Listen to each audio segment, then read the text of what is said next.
Mu buli nsonda y'eggwanga Uganda, amawulire mangi agaba geetooloola eggwanga lino era nga woba toli ku mukutu mutuufu oyinza okusubwa amawulire agagenda maaso mu ggwanga.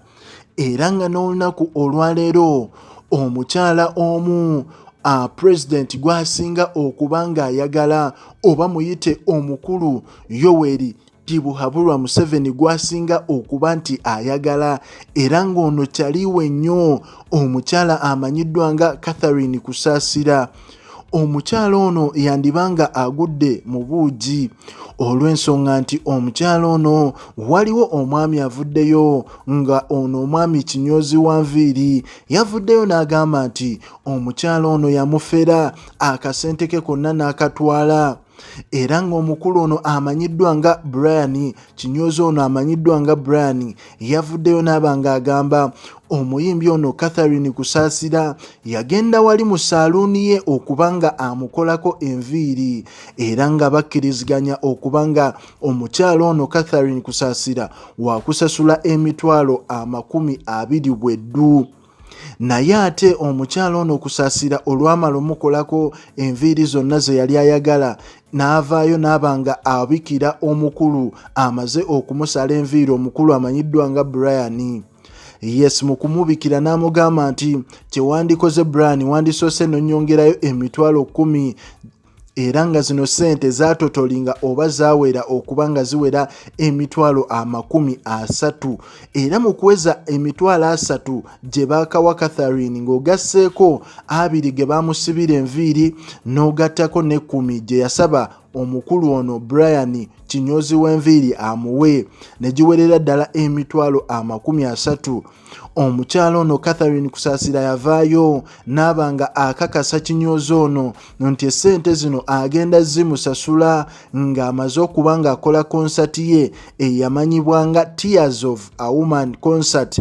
Era konsati eno ffenna tumanyi abali mu Uganda nti konsati eno yatundira ddala era abantu bangi abagyetanira.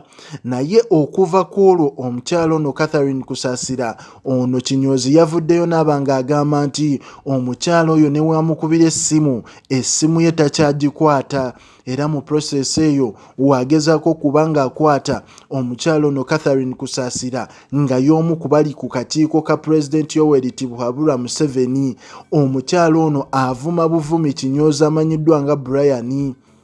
Era Kinyoozi yavuddeyo n'agamba nti omukyala oyo sigenda kukkiriza anfere emitwalo gyange 3 nina okuba nga mukuba mu mbuga z'amateeka. Era gwe yonna gy'osinziira osobola okuba nga otuwa endowooza yo ku nsonga eno. Omwami ono kye yakoze kituufu oba ayinza okuvaayo nga tafunye yadde 10?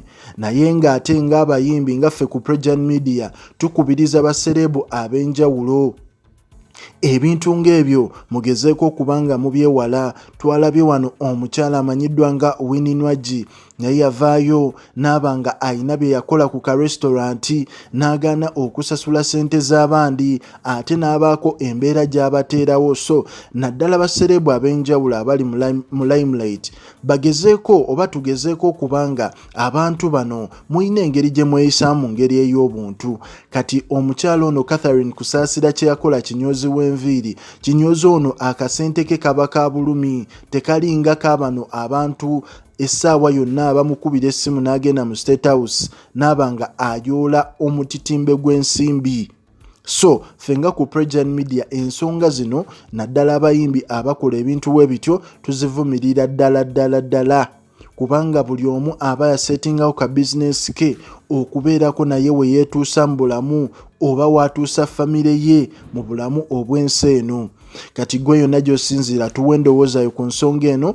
Omukulu Kinyoozi Brian yagenze n'abanga akuba Catherine Kusaasira mu mbuga z'amateeka naye ekibuuzo kiri nti omukyala ono banasobola omukwatako oba tekisoboke? Omukulu Kinyoozi Brian ajja kuvaayo ng'alonsa nga talina kyafunye. Tuwe komenti yo mu comment section awo tusobole okuba nga tuwayawayaamu eno Projan Media gy'oliko likinga commentinga otere okuba nga osubscribinga oleme kusubwa mawulire gagenda maaso mu ggwanga Uganda kubanga gaba mangi ageetooloola ate ffe twewaayo okuba nga gonna tugakuweereza.